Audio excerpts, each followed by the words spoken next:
What? I only have 3 weeks to live? You must be talking nonsense. For weeks at most, I regret to inform you. The woman just had a checkup at the hospital. Who knew she would be sentenced to death by a specialist? And the first thing she did before she died was to swagger into her boss's office. Seeing that her boss was as annoying as ever, she, who had always been timid, didn't say a word this time. She grabbed her high heels and smashed her boss's phone.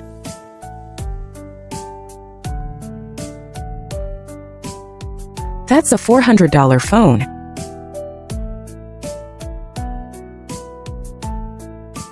Georgia suddenly felt much better. The boss warned that he would deduct her salary, but for someone who is about to die, this is simply an irrelevant threat. Do you know what? I quit. You what? I resign. You can't resign. Why not? Only then did the boss start to soften, because Georgia had always been the company's top salesperson. He tried to keep her by offering a raise. How about I give you a 50-cent raise per hour? 75 cents. However, the boss kept increasing it from 50 cents to $2, but none of it made Georgia turn back, because at this moment, she just wanted to spend this limited time well. So she went to the bank, withdrew all her savings, as well as the fund her mother left for her before she passed away, intending to go to a small city to experience what it's like to be a rich woman. I'm going to spend it all. But on her first flight ever, she fell back into her thrifty habits. The economy class seats were cramped and small, and the big guy in the front row kept leaning back. Georgia tried her best to defend her space, but the other person called the flight attendant to complain. The person behind me keeps fighting with me. The flight attendant didn't care about the rights or wrongs, and ordered her to make space in an almost commanding tone, otherwise she would call the air marshal to handle it. In the past, Georgia might have swallowed her pride, but this time she didn't want to accommodate anyone anymore. In front of all the passengers, she criticized the airline's greed, designing seats to be small and cramped just to make money, without considering the passenger's flight experience at all. But the air marshal arrogantly provoked her. Ma'am? Hey, you can choose first class instead of economy class. There you will have enough space. How much? What? How much for the damn first class? As a result, the next second, Georgia upgraded to first class. I have to say the experience of paying more is great. Not only is there plenty of space, but there is also turkey and champagne served. The plane landed smoothly in the snow. The passengers waiting for taxis outside were already in a long line. Georgia was sighing that it would probably take half a day to wait, but then she turned and saw a helicopter rental advertisement. So, she waved her hand again. She took a flight in a very extravagant manner. The white snow covered the earth like a new coat. The whole town was gently embraced by ice and snow. Although quiet, it was still full of life. Georgia booked a 5-star hotel that looked like a castle. Everyone who stays here is rich, but not rich enough to travel by helicopter. Who is that? As far as I know, the last person to arrive here by helicopter was the British master, Mr. Elton John. Wow. As soon as she walked in, Georgia received a warm welcome. The waiter took her luggage while asking how she was doing. Are you from Louisiana? Yes, your state Senator Dillings is also here skiing. Senator Dillings is here skiing now? Yes. Oh, no wonder he didn't come to the meeting on Sunday. Upon hearing that Georgia had a meeting with the state senator, the waiter was even more convinced that she was a mysterious VIP, but in fact this was all a misunderstanding. The black neighborhood where Georgia originally lived was in the process of reconstruction. To get funding from the state legislature, one had to please the local state senator. For this, they rehearsed the festival for 3 whole months. But on the day of the plan, the senator canceled at the last minute, making everyone's efforts a play without an audience. The senator claimed to have official business, but ended up vacationing at a luxury hotel. How hypocritical. Georgia arrived at the front desk to check in. Unfortunately, the hotel would not have a room available for 2 hours, or she could choose to upgrade to the presidential suite. But that would cost nearly $4,000 a night. Did you see me blink? Georgia still chose the paid service. But such a big spender. Had been notoriously frugal before this. When buying cheap daily necessities at the supermarket, she could pull out a large stack of coupons. She had a car but never drove it. To save on gas, she walked home every day. She also had no expensive hobbies. The only thing she liked was after work, following TV shows to cook delicious food. Her knife skills were excellent, and the chicken was marinated perfectly. But for the sake of weight management, she wouldn't eat a single bite after finishing the dish. Instead, it went to the neighbor's child. As the top salesperson in the original company, her annual salary was only $30,000. One night in the presidential suite was equivalent to a month and a half of salary.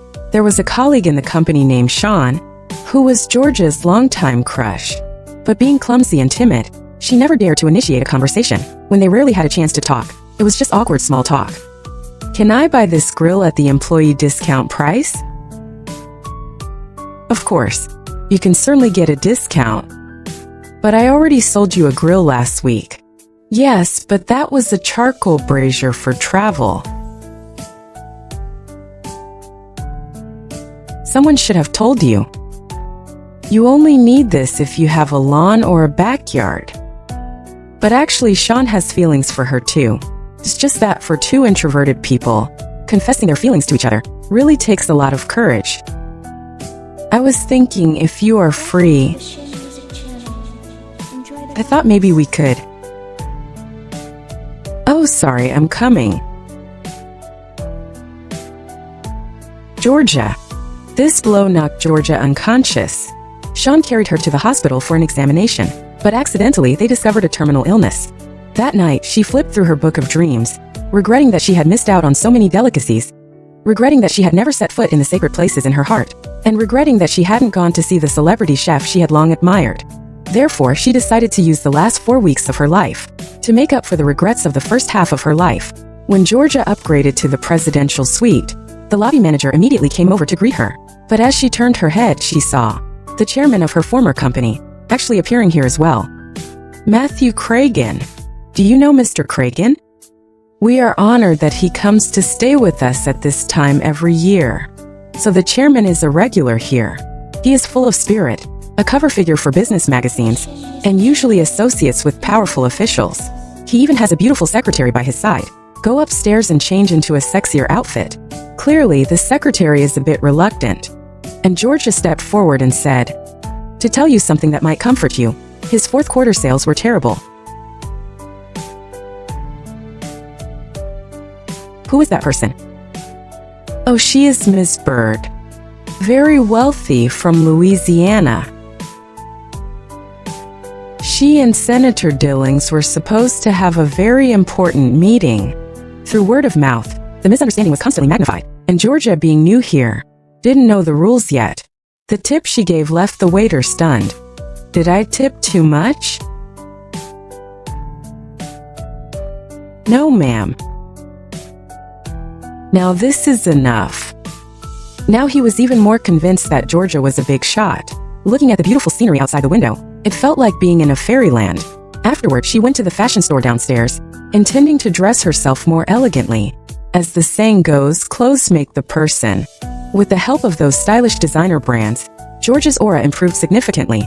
Finally, she chose a dark red gown. The eyes of those around her were involuntarily drawn to her. The restaurant manager also politely addressed her as Madam. The head chef here is named Didier, the most prestigious culinary expert in the United States, and also the one in Georgia's book. That celebrity chef. Coincidentally, several senators and Georgia's chairman were also here. They were also here for Chef Didier. Her name is Georgia Byrd. She is very wealthy and is an old friend of Senator Dillings from Louisiana. At this moment, the waiter accidentally spilled wine on the chairman's hand. He kept saying it didn't matter, but the next second he called the lobby manager over. Asked Didier to come over and greet everyone, and fired that waiter. The chairman looks glorious on the surface, but is actually petty, and haggles over every little thing. Listening to the wide variety of dishes, out of a desire for good food, and out of respect for the head chef, she simply ordered everything on the menu, and made no requests at all. In contrast, the table of wealthy people opposite was extremely picky. I would like to order a citrus meal without potatoes and white wine without cream. When that picky menu was sent to the kitchen, Chef Didier immediately started cursing. No butter, no cream, no wheat, no milk, no fat.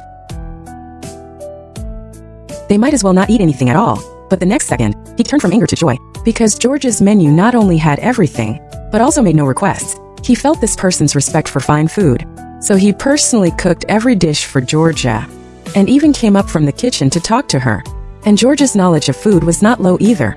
She could taste the potential ingredients just by the white wine. Is what I'm tasting here oil rendered from pork belly? Very sensitive taste buds. Half green and yellow, half pork fat. I knew it. But please don't tell anyone. You know many people are afraid of eating pork fat. Yes. They don't like pork. Didier felt as if he had met a kindred spirit, chatting more and more happily with Georgia, leaving the chairman aside. This made everyone's curiosity about her even stronger. There were also politicians who had their eyes on her wealth. No matter who she is, I want her to order 10 plates of $10,000 donations. What? Haven't I donated enough? No, Matthew, I didn't mean that. I am very grateful that you have always been so generous. After the meal, Georgia was soaking in the hot spring alone. The state senator took the initiative to approach her. He also wanted to know who this mysterious big shot really was. Georgia said, the senator's absence last week disappointed the parishioners. They voted for you, but you refused to see them. I hope you can convey my sincerest apologies. Enjoy the vibes. I don't need your apology. I have my own capabilities, and this scene was just witnessed by the chairman and his secretary. Seems they do know each other. The chairman had a hunch that Georgia would be a big problem. Perhaps she is an official sent to supervise him, or perhaps a spy sent by a competitor. However, he, who already had a family, was alone in a room with his secretary, having long since crossed the line of marital morality. The next day, Georgia went skiing. This was a free lesson provided by the hotel. Under the instructor's hands-on teaching, she gradually mastered the essentials of controlling her body, but hadn't yet learned how to brake and slow down. Following the slope, she glided all the way down, her speed soaring amidst screams. This is a high-difficulty ski slope, suitable for those experts with superb skills. The chairman was savoring his own cool drift, when the next second he was upstaged by Georgia. His competitive spirit drove him to follow her, and this was also a good opportunity to strike up a conversation. Having fun? Not entirely. Please don't do that. Don't you believe in turning? I believe in it, but I don't know how to do it. Hold me, please hold me. Get off my skis. Okay, I know what to do now. Let me go. I'm sorry. I'm fine. Damn it. The CO fell flat on his face. For so many years, no one has ever been able to make him suffer a loss. He chased after her in a rage, determined to stop Georgia, but didn't pay attention to the environment in front of him.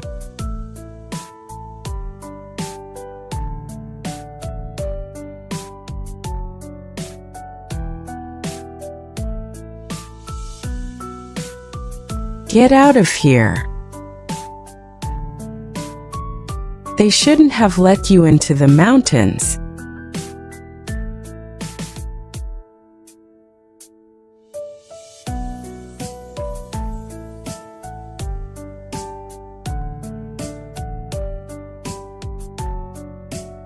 In the end, Georgia landed perfectly without any danger, but the seal fell sprawling on his back. Wails echoed throughout the mountain forest. You skiing like that. You'll go to jail for 2 years. It doesn't matter to me, honey. My remaining time is very short. If I could really live 2 more years by going to jail, that would actually be a blessing. Georgia was compensating herself double. The technician's skillful technique made her feel calm, but the more she enjoyed it, the less she wanted to leave. I don't want to die. What are you trying to do to me? Your neck needs a good massage. At this moment, because the secretary's neck was hurt by the massage, she started yelling at the technician. Georgia also came from a background as a low-level employee. Unable to stand it, she immediately stepped forward to educate the other party. Hey. I don't like the way you're talking to this lady. I'm sorry to bother you, Miss Byrd, but she hurt me. I don't care about all that. You shouldn't talk to the staff like that. The problem here is obvious. Your neck muscles are tense because you're always hanging around the CEO. But he's already married. The secretary turned red with embarrassment. It turned out that her own disgrace was so obvious in the eyes of outsiders. On the other hand, the technician was overjoyed. So this is the pleasure of having someone back you up. Afterwards, the secretary sat down next to Georgia with a melancholy look, and to the sympathetic woman, confessed her predicament. She had worked diligently for 6 years but was unable to get promoted. She wanted to quit but was worried about her future, because she hadn't even finished college. Stuck in an awkward zone where she couldn't fall but couldn't break free either. But fortunately, the CEO promised to divorce his wife, and then be with her openly. However, her fantasy was ridiculous in Georgia's eyes. She said that although these capitalists are greedy, wanting this and that, they would never be stupid enough to leave their wives. In the end, the only one who will be dumped is you. Let's talk about something serious like world hunger. Georgia was insightful yet humorous, immediately winning the secretary's favor, to the point that in front of the CEO, she would unconsciously speak well of her. Meanwhile, Sean, who hadn't seen Georgia for several days, came to the hospital. He was worried that Georgia had found out something was wrong. She quit her job. No one has seen her since. Did you say something that upset her? I'm sorry, I cannot disclose patient privacy.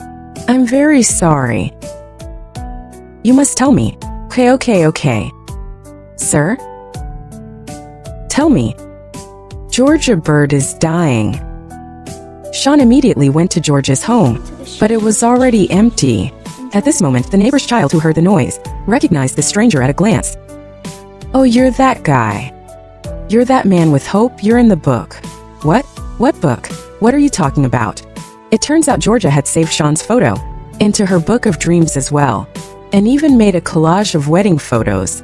At that moment, he finally understood Georgia's feelings, and finally gathered the courage to confess, learning that Georgia had gone to a hotel called Grand Hotel Pup.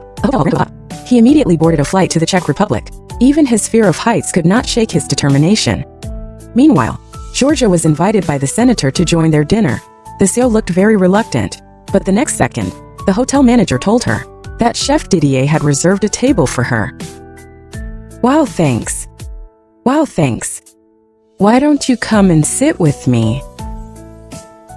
Georgia took charge of the situation, leaving the CEO to sit aside, feeling miserable. However, he eventually swallowed his pride and squeezed in. Didier treated Georgia as his guest of honor, and specially prepared tonight's dinner for her. Thanks to her, everyone enjoyed the meal thoroughly, because this was a delicacy not found on the menu. After the meal, people started asking about her itinerary. Hearing that she was going skydiving tomorrow, everyone immediately said it was a great place, worth visiting. But the CEO was very dissatisfied, because they were supposed to visit his factory, but were intercepted by Georgia again, to come to this high-altitude dam. Being extremely competitive, he was determined to outdo Georgia this time, so he also put on the gear. The trio of onlookers raised their cameras on the other side, to judge whose pose was more beautiful through the lens. 3, 2, 3. Go.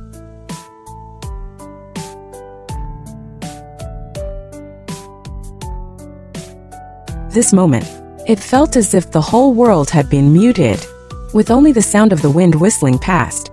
That is life screaming, and freedom calling. Although Georgia's landing wasn't graceful, it was still braver than that cowardly man who backed out. The CEO made a bunch of excuses for himself, blaming his retreat on the old equipment. But his fear was obvious from far away.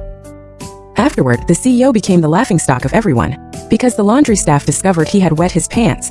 By comparison, it only highlighted Georgia's bravery even more. Everyone admired her, as an existentialist who dares to act on her words. The fast-paced life creates hurried times. Crowds come and go around us. We are pushed forward, not allowed to stop or look back. Only when life truly begins its countdown, do we stop rushing for fame and fortune, and finally take the time to stop, to count every falling snowflake.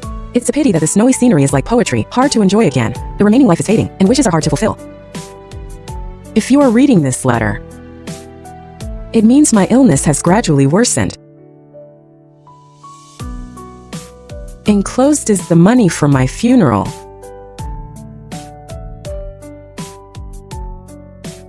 I want to be cremated.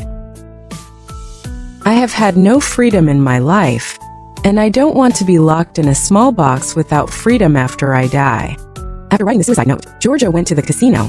Although she didn't understand the rules here, she had incredible luck. She managed to bet on number 17 every time, because her mother's birthday was on the 17th. Everyone else didn't care about anything else. They all blindly followed her bets.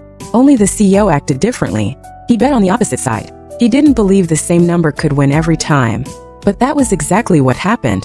That night, Georgia won over $3 million in chips, worth about 100,000 US dollars. Life used to be so busy that Georgia never had the leisure to appreciate art. But as her soul was about to drift away, she realized that music was also a treasure she couldn't bear to part with. Time made her ears more tolerant. The years made her perspective more relaxed. She stood on the long bridge in winter, pausing for a moment of peace. "You look so beautiful tonight. You surprised us. Why didn't we meet when we were back home? Maybe it's because you aren't there often. Washington is a hard place to resist. You'll see when you go there. I'm sorry, but I'm afraid I can't pretend not to see that big for sale sign on your head." "What are you talking about?" "You know what I'm talking about. What are you and the CEO doing here? I mean, what are you two colluding for?" "I'm just helping him overcome the trouble he's having with the committee." "It seems you should be helping your own constituents overcome their difficulties instead. The congressman should have gone back to lead the community reconstruction, yet he is colluding with the CEO for political contributions." Georgia did not approve of this behavior. She left after saying goodnight and walked away alone. However, when she returned to the hotel, the usually reserved housekeeper praised her highly and even gave her a big hug.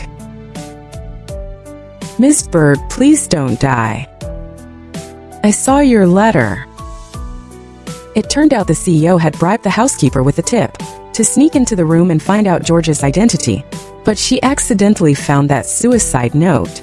The housekeeper's heart sank immediately. At this moment, Georgia's identity was no longer important. What mattered was that her life was coming to an end. The housekeeper felt the final moments should be spent with the person one loves. Only then would it be worth it. Georgia had the same thought. Maybe it was time to find Sean and express her feelings. However, people who like each other often think alike.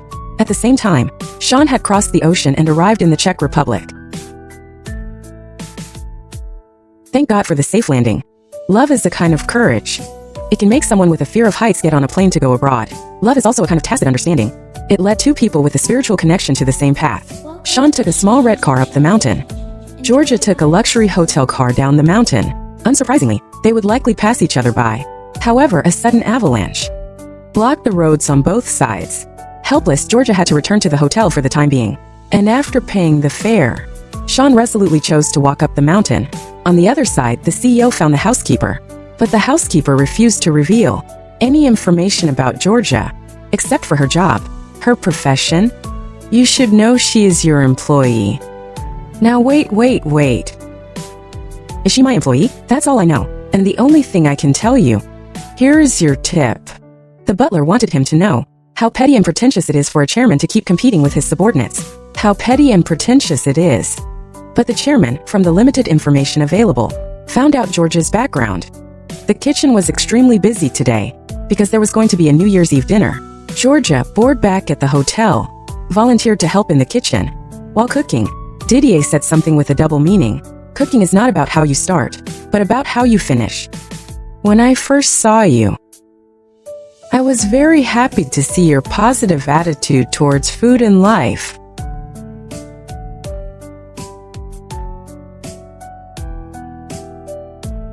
I'm sorry." Georgia had realized that Didier knew the news that she was about to die. Does anyone else know? No. That's good. Let's not talk about this, shall we? Let's start cooking.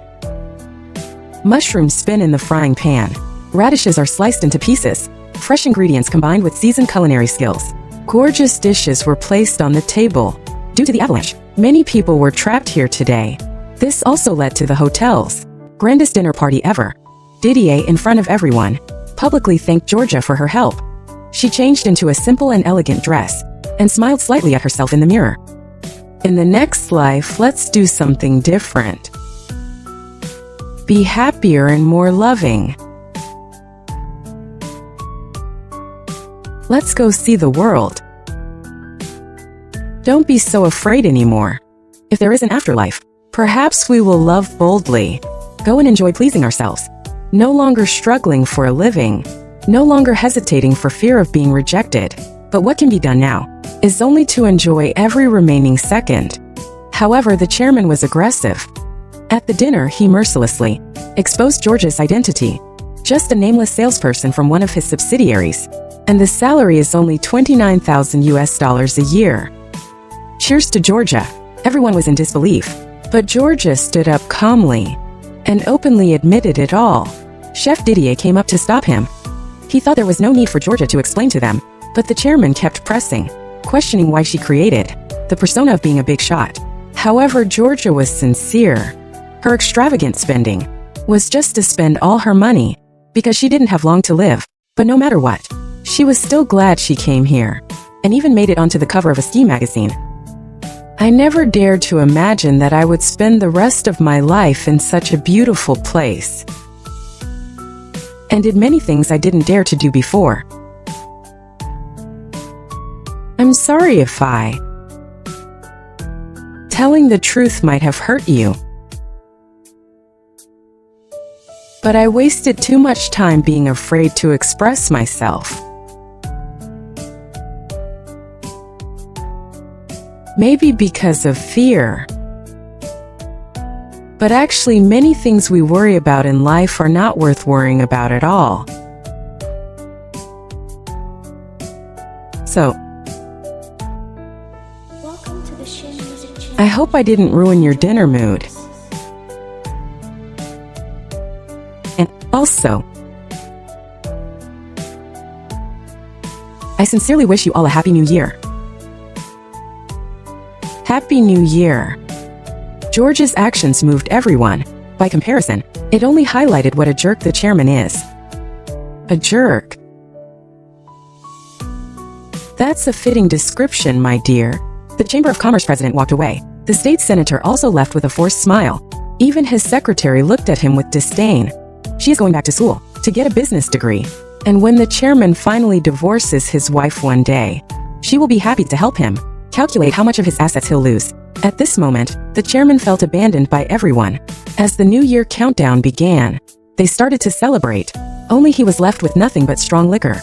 Just then, the hotel fax machine spat out a letter. It was an apology letter from the hospital. It turned out the director had tried to save money by buying a second-hand machine that was 90% new. As more and more people came for scans, they discovered that everyone's scan results were exactly the same. Oh my God.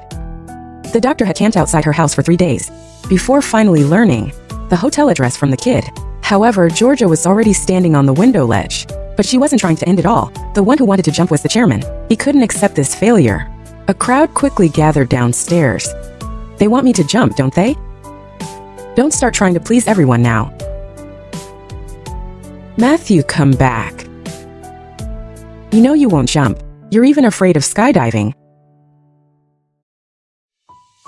In George's eyes, the chairman had money and time, and could make everyone and everything revolve around him.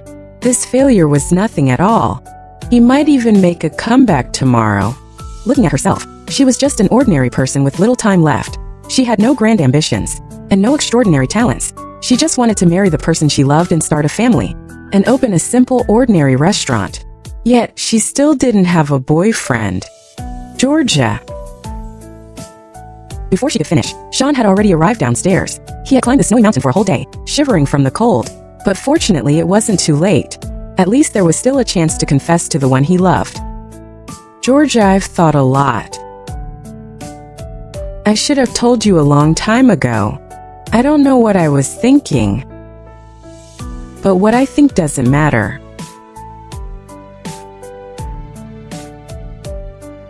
What matters is that I like you. Georgia Byrd, I want to be with you. Whether it's for 5 minutes here or 50 years in the future. I like this guy. Me too. Georgia was both happy and sad. She asked God why he had to wait until she was about to die to send Sean to her. Just then, the housekeeper rushed over. Just a moment ago, she had found the fax that hadn't been seen. Dr. Ravindra saw the big word misdiagnosis. She couldn't help but laugh out loud. You were misdiagnosed. There was a problem with the machine. I'm not going to die. No. Will I live? Yes. I will live, I will live, I will live.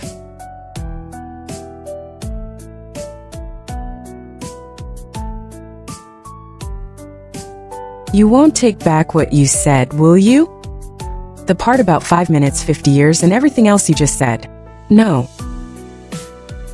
5 minutes, 50 years, 100 years, or even 10,000 years. As long as I am alive. At this moment, everyone is happy for Georgia. Even the chairman is no exception. After sobering up, she no longer wanted to end her life. Instead, she decided to change her own life. At the end of the story, Georgia really opened a restaurant. With her already exquisite culinary skills, plus the support of the famous Didier, this small shop quickly became a popular spot for social media check-ins. It receives countless customers every day, including many important figures. The script of life can end at any time, so you must always prioritize your own feelings. She once had to accept all the unhappiness for the sake of making a living. She was cautious at work and lived frugally in her daily life, while burying all her desires in a book of dreams. She was silent and afraid to express herself every day.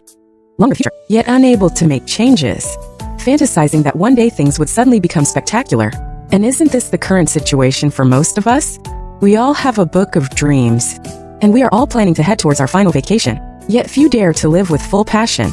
Before arriving there, we are all suppressing the grievances in our hearts, waiting for a moment to release them. However, the best moment always exists in the present.